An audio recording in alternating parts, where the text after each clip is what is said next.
Rajasthan SOG ने फर्जी degree बांटने के आरोप में निजी विश्वविद्यालय के संस्थापक, संचालक और रजिस्ट्रार को गिरफ्तार किया है। एसओजी ने ओपीजेएस यूनिवर्सिटी के संस्थापक जोगेंद्र सिंह, यूनिवर्सिटी रजिस्ट्रार रही सरिता को गिरफ्तार किया है। साथ ही सनराइज यूनिवर्सिटी के संचालक जितेंद्र यादव को भी गिरफ्तार किया गया है। हम आपको बताना चाहेंगे कि इन तीनों पर बड़ी संख्या में फर्जी डिग्री जारी करने के आरोप है। एसओजी के डीआईजी पारिस देशमुख ने बताया है कि फर्जी डिग्री जारी करने के आरोप में इन्हें गिरफ्तार किया गया है। पीटीआई भर्ती परीक्षा में बड़े पैमाने पर फर्जी डिग्री का इस्तेमाल हुआ था और ओपीजेएस यूनिवर्सिटी ने 50,000 से लेकर लाखों रुपए तक में अलग अलग भर्ती परीक्षाओं के लिए फर्जी डिग्री दी थी। जोगेंद्र सिंह पर पहले भी फर्जी डिग्री देने के आरोप रहे थे और यूनिवर्सिटी के पास सिर्फ 28 कर्मचारी थे। इनमें 10 नॉन टीचिंग स्टाफ थे। 18 शिक्षकों के भरोसे यूनिवर्सिटी 18 कोर्स चला रही थी। इन फर्जी डिग्रियों का सबसे अधिक इस्तेमाल पीटीआई भर्ती परीक्षा में हुआ था और इस भर्ती परीक्षा में बता दें आपको कि 1300 अभ्यर्थियों ने बताया है कि उनके पास यूनिवर्सिटी पीटीआई की डिग्री है, जबकि तब तक यूनिवर्सिटी सिर्फ 500 अभ्यर्थियों के पीटीआई में एडमिशन देने के लिए अधिकृत थी। पीटीआई भर्ती परीक्षा में 1200 अभ्यर्थियों के रिकॉर्ड मिसमैच हैं और अब यह सभी रडार पर हैं। 200 से अधिक लोग नौकरी में हैं जिन्होंने फर्जी डिग्री देकर नौकरी पाई है। अब इन पर विभागीय कार्रवाई होगी और जांच में पता चला है कि यूनिवर्सिटी पहले अभ्यर्थियों से रोल नंबर जारी करने के पैसे लेती थी, फिर जब परिणाम आ जाता था तो डिग्री के लिए लाखों रुपए की मांग करती थी। अगर कोई अभ्यर्थी मुंह मांगी रकम नहीं देता था तो हम आपको बता दें, वेरिफिकेशन के समय यूनिवर्सिटी उसके स्टूडेंट होने से इनकार कर देती थी। पैसे दे देने पर अभ्यर्थी का वेरिफिकेशन हो जाया करता था।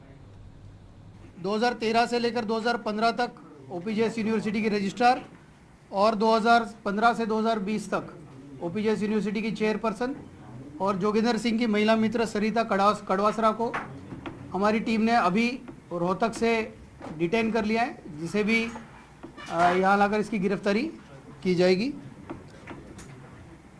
ओवरऑल इनका जो मोडस ऑपरेंडी है, जब हमने जांच की तो उसमें कई हमें विसंगतियाँ मिली।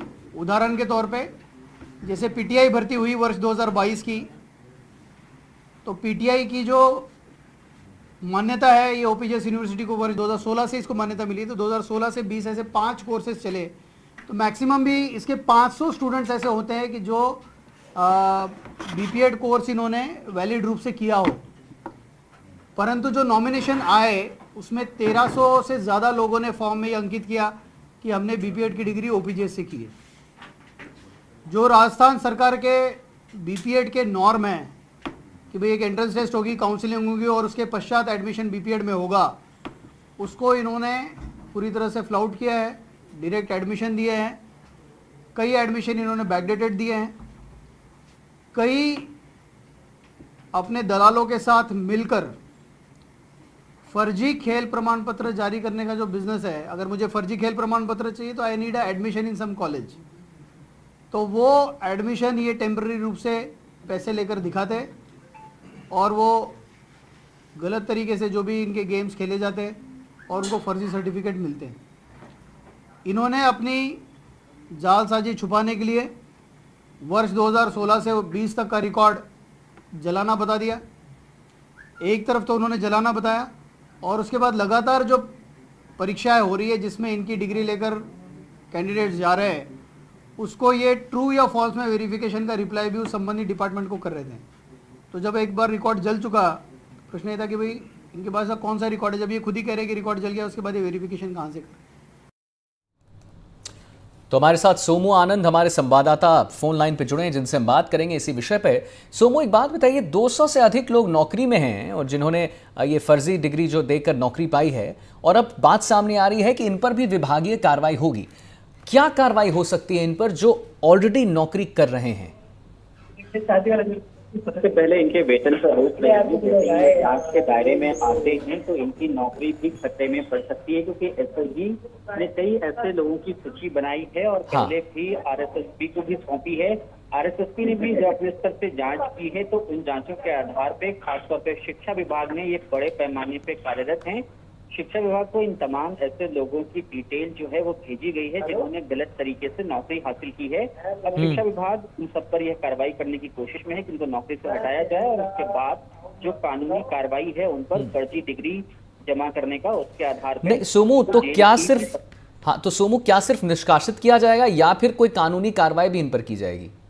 बिल्कुल, देखिए उन पर कानूनी कार्रवाई होगी क्योंकि उन्होंने स्टेट के साथ चीटिंग की है, फर्जी तरीके से नौकरियां ली है, गलत दस्तावेज पेश किए हैं, इसलिए उनके पे धोखाधड़ी का भी मुकदमा चलेगा और इसमें भी उनको धोखाधड़ी सजा का हो मुकदमा। सकती है।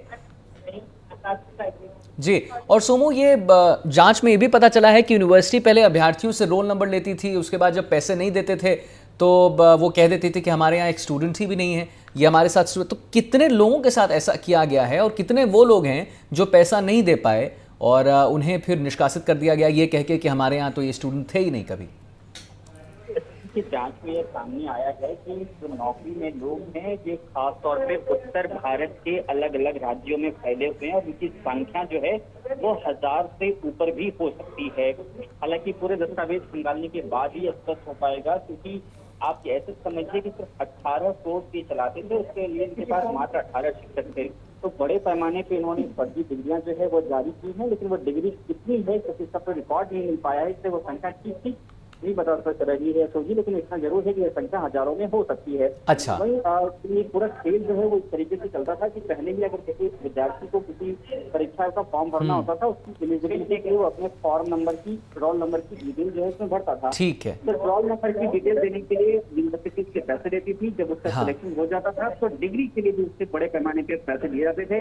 अगर किसी से 3 लाख रुपए में डील हुई है और वो अभ्यर्थी अंत समय में 3 लाख रुपए नहीं दे पाता था, या फिर कभी कभी यूनिवर्सिटी भी 3 लाख से बढ़ाकर 5 लाख रुपए तक की मांग करती थी और अभ्यर्थी 3 लाख देने के लिए तैयार होता था। ठीक है। तो वेरिफिकेशन के दौरान यूनिवर्सिटी कह देती थी कि हमारा ठीक है सोमू, ठीक है सोमू, बहुत बहुत धन्यवाद महत्वपूर्ण जानकारी देने के लिए।